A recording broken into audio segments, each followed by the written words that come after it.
അനിയും നന്ദുവും പൊന്മുടിയിൽ പോയി ആ വീട്ടിൽ ഒറ്റയ്ക്ക് താമസിച്ച വിവരത്തെക്കുറിച്ച് രണ്ട് വീട്ടുകാരും അറിയുകയാണ് കേട്ടോ.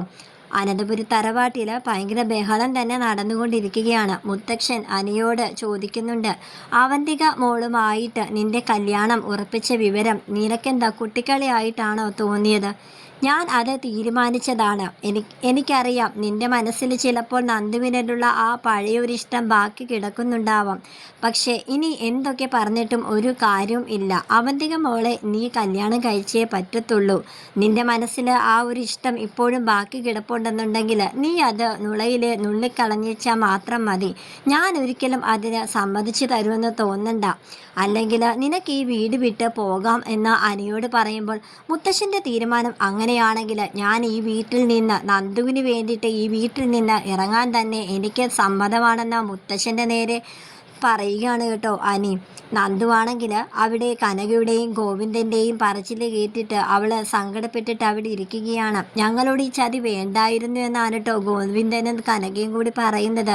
മോളെ, നീ ഞങ്ങൾ വിചാരിച്ചത് 3 മക്കളിൽ നീ ഇത്തിരി ബോൾഡായിരിക്കുമെന്നാണ്. ഇങ്ങനെയൊക്കെ നയനമോളും നവ്യമോളും കൂടിയാണ് ഇങ്ങനെ എന്തെങ്കിലും കാര്യങ്ങൾ ചെയ്തതെങ്കിൽ കൂടിയും ഞങ്ങൾ ചിലപ്പോൾ അത് ക്ഷമിച്ചേനെ, താങ്ങാവുന്നതായിരുന്നു. പക്ഷേ മോളുടെ ഭാഗത്ത് നിന്ന് ഇങ്ങനെ ഒന്നും ഉണ്ടായപ്പോൾ ഞങ്ങൾക്കത് സഹിക്കാൻ പറ്റുന്നില്ല. അങ്ങനെയൊക്കെ കനകയും ഗോവിന്ദനും പറയുമ്പോഴത്തേക്കും നന്ദു പറയുന്നുണ്ട്, ഞങ്ങൾ പലവട്ടം പറഞ്ഞതാണ് ഞങ്ങൾ തമ്മിൽ പിരിക്കാനായിട്ട് ഈ ലോകത്തിന് ആർക്കും തന്നെ സാധിക്കുകയില്ലെന്നും. പലവട്ടം ഞങ്ങളുടെ ഇഷ്ടം വീട്ടിൽ പറഞ്ഞിട്ടും നിങ്ങൾ ആരെങ്കിലും ഞങ്ങളുടെ ഇഷ്ടം സാധിച്ചു തന്നോ? ഇല്ലല്ലോ. ഞങ്ങൾക്ക് പരസ്പരം അങ്ങോട്ടും ഇങ്ങോട്ടും മനസ്സിലാക്കാനും കുറച്ച് നേരമെങ്കിലും സന്തോഷത്തോടെ ഇരിക്കാനും ഞങ്ങൾ അവിടെ പോയത് ഒരു തെറ്റായിട്ട് ഞങ്ങൾക്കൊന്നും തോന്നുന്നില്ല. എനിക്ക് എന്നെ അറിയാം, എനിക്ക് അനിയെ അറിയാം. ഞങ്ങൾ ഇതുവരെ ഒരുമിച്ച് താമസിച്ചു എന്നുള്ളത് ശരിയാണ്. പക്ഷേ ഞങ്ങൾ ഒരു മുറിയിലല്ലായിരുന്നു. ഞങ്ങൾ ആ വീട്ടിലെ 2 മുറിയിലാണ് കഴിഞ്ഞത്. പക്ഷേ നിങ്ങളുടെയൊക്കെ വിചാരം പലതാണെന്ന് എനിക്കറിയാം. പക്ഷേ ഞങ്ങൾക്കാരെയും ബോധിപ്പിക്കേണ്ട കാര്യമില്ല. ഇന്നല്ലെങ്കിൽ നാളെ ഞാനും അനിയും തമ്മിൽ ഒന്നിക്കാനായിട്ട് പോകുന്ന സത്യം അത് നിങ്ങൾ തിരിച്ചറിയണം. ഇതുവരെ അനിയോട് ഞാൻ പറഞ്ഞിരുന്നത് അമ്മയും അച്ഛനും പറയുന്നത് എന്താണോ അത് ഞാൻ അനുസരിക്കും.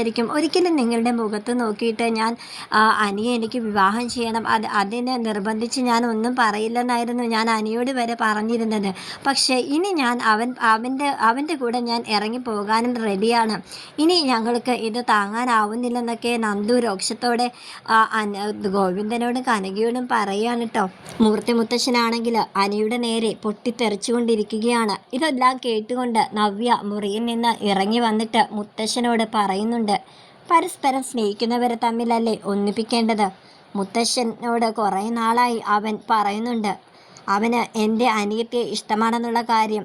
സത്യം പറഞ്ഞാൽ ഞാൻ ഇതുവരെ അതിന് എതിർത്തിട്ടേ ഉള്ളൂ. പക്ഷേ ഇപ്പോൾ എനിക്ക് തോന്നുന്നു അനിയും നന്ദുവും ഒന്നിക്കേണ്ടത് തന്നെയാണ്. അവന്തികയെ അനിക്ക് അങ്ങനെ കാണാൻ സാധിക്കുന്നില്ലെങ്കിൽ പിന്നെ നമ്മളെല്ലാവരും കൂടെ എന്തിനാണ് അനിയും അവന്തികയും തമ്മിൽ ഒന്നിപ്പിക്കുന്നത്? അവന്തികയെ പറഞ്ഞ് മനസ്സിലാക്കിയാൽ പോരെന്നൊക്കെ മുത്തശ്ശനോട് പറയാനിട്ടോ. മുത്തശ്ശനാണെങ്കിൽ അപ്പോൾ പറയുന്നുണ്ട്, നീ അവിടെ മിണ്ടാതിരിക്കുക. നീ ഇപ്പോൾ AN ജ്വല്ലറിക്ക് വേണ്ടിയിട്ടല്ലേ വർക്ക് ചെയ്യുന്നതൊക്കെ. മൂർത്തിസ് ജ്വല്ലറിയെ നീ താറുമാറാക്കാൻ നോക്കിയ കാര്യമൊക്കെ എനിക്കറിയാം. പക്ഷെ ഞാനിതുവരെ അതിനെപ്പറ്റി ഒന്നും നിന്നോട് ചോദിച്ചിട്ടില്ല. അതുകൊണ്ട് നിൻ്റെ അഭിപ്രായം ഇവിടെ ആർക്കും ഒന്നും വേണ്ടാന്ന് മുത്തശ്ശൻ നവ്യയുടെ നേരെ പൊട്ടിത്തെറിക്കുന്നുണ്ട് കേട്ടോ. അനിയപ്പോൾ പറയുന്നുണ്ട്, നവ്യേച്ചി പറഞ്ഞതിന് കാര്യമില്ലേ? ഇപ്പോൾ മുത്തശ്ശനെതിരായിട്ട് ആരെന്ത് സംസാരിച്ചാലും മുത്തശ്ശൻ ഈ വീട്ടിൽ നിന്ന് ഇറക്കി വിടുകയാണെങ്കിൽ ഞാൻ ഈ വീട്ടിൽ നിന്ന് ഇറങ്ങിപ്പോകാനായിട്ട് തയ്യാറാണെന്ന് പറയുമ്പോൾ നവ്യയും പറയുന്നുണ്ട്, അതെ, മുത്തശ്ശനെ എതിർത്ത് ആര് സംസാരിച്ചാലും അവരെ ഇറക്കി വിടുമെന്നാണോ? അങ്ങനെയാണെങ്കിൽ ഈ വീട്ടിൽ നിന്ന് എല്ലാവരും പോകേണ്ടതാണല്ലോ. ആർക്കും അവരവരുടെ അഭിപ്രായം തുറന്നു പറയാനായിട്ട് അവകാശമില്ലേ എന്ന് നവ്യ പറയുകയാണ് കേട്ടോ. മുത്തശ്ശിയും പറയുന്നുണ്ട്, അവർ പറയുന്നതൊന്ന് കേൾക്ക്, നമുക്ക് എല്ലാവർക്കും കൂടെ ഇരുന്ന് സംസാരിക്കാമെന്ന് പറയുമ്പോൾ മൂർത്തി മുത്തശ്ശനാണെങ്കിൽ ആ കടുംപിടുത്തത്തിൽ തന്നെ നിൽക്കുകയാണ് കേട്ടോ. ആദർശ മുറിയിൽ നിന്ന് വരുന്നുണ്ട്. എന്താ ഇവിടെ ഒച്ചയും ബഹളം? കുറേ നേരമായല്ലോ. എന്താ മുത്തശ്ശാന്നിങ്ങനെ ചോദിക്കുന്നുണ്ട് കേട്ടോ. എന്താ ആദർശ്, നീ അറിഞ്ഞിട്ടും അറിയാത്ത പോലെ നീ നടിക്കുകയാണോ എന്ന് ആദർശിനോട് മുത്തശ്ശൻ ചോദിക്കുന്നുണ്ട്. അപ്പോൾ ആദർശാണെങ്കിൽ എന്താ നന്ദുവും അനിയും റിസോർട്ടിൽ പോയി മുറിയെടുത്ത കാര്യത്തെ പറ്റിയാണോ ചോദിക്കുന്നത്? പൊൻവീടിൽ അവരൊരുമിച്ച് പോയ കാര്യമൊക്കെ ഞാൻ നേരത്തെ തന്നെ അറിഞ്ഞിരുന്നതാണ്. മുത്തശ്ശനിപ്പോൾ അറിഞ്ഞ സ്ഥിതിക്ക് ഞാനൊന്നും മറച്ചു വെക്കുന്നില്ല. അവിടുത്തെ സെക്യൂരിറ്റിയെ ഞാൻ രണ്ടാമത് ഫോൺ ചെയ്ത് ചോദിച്ചപ്പോൾ അയാൾ തത്ത പറയുന്നത് പോലെ എല്ലാം സമ്മതിച്ചു. ആദ്യം ഞാൻ അയാളെ വിളിച്ചപ്പോൾ അയാളെ കൊണ്ട് അനി കള്ളം പറയിപ്പിക്കുകയായിരുന്നു. എന്നാൽ എനിക്കതിലെന്തോ സംശയം ഉണ്ടായിരുന്നു മുത്തശ്ശ. അതുകൊണ്ട് തന്നെ ഞാൻ അയാളെ നേരിട്ട് പോയി കണ്ടു, എല്ലാ വിവരങ്ങളും അറിഞ്ഞു. അപ്പോൾ തന്നെ ഞാൻ തീരുമാനിച്ചതാണ് മുത്തശ്ശനോട് വന്ന് ഇതിനെക്കുറിച്ച് പറയാമെന്ന്. പക്ഷേ എനിക്കതിനുള്ള ധൈര്യം ഉണ്ടായിരുന്നില്ല. കാരണം അവന്തികയായിട്ട് അനിയുടെ കല്യാണം ഉറപ്പിച്ചു വെച്ചതല്ലേ, അത് മുത്തശ്ശനല്ലേ ഉറപ്പിച്ചു വെച്ചത്. ഇതിൻ്റെ പേരിൽ ഈ കുടുംബത്തിൽ വീണ്ടും വീണ്ടും പ്രശ്നങ്ങൾ ഉണ്ടാകണ്ട എന്ന് ഞാൻ വിചാരിച്ചു.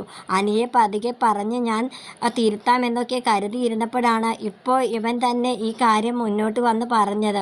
അതുകൊണ്ട് ഇനി ഞാനൊന്നും പറയാതിരുന്നിട്ട് കാര്യമില്ല മുത്തശ്ശ. എനിക്കും പറയാനുള്ളത് എൻ്റേത് മാത്രമല്ല, നയനയുടേതും കൂടെ തീരുമാനമാണ്. അനിയും നന്ദുവെ നമുക്ക് ഒന്നിപ്പിച്ചാൽ എന്താ മുത്തശ്ശ എന്ന് അവരും പറയുകയാണ് കേട്ടോ.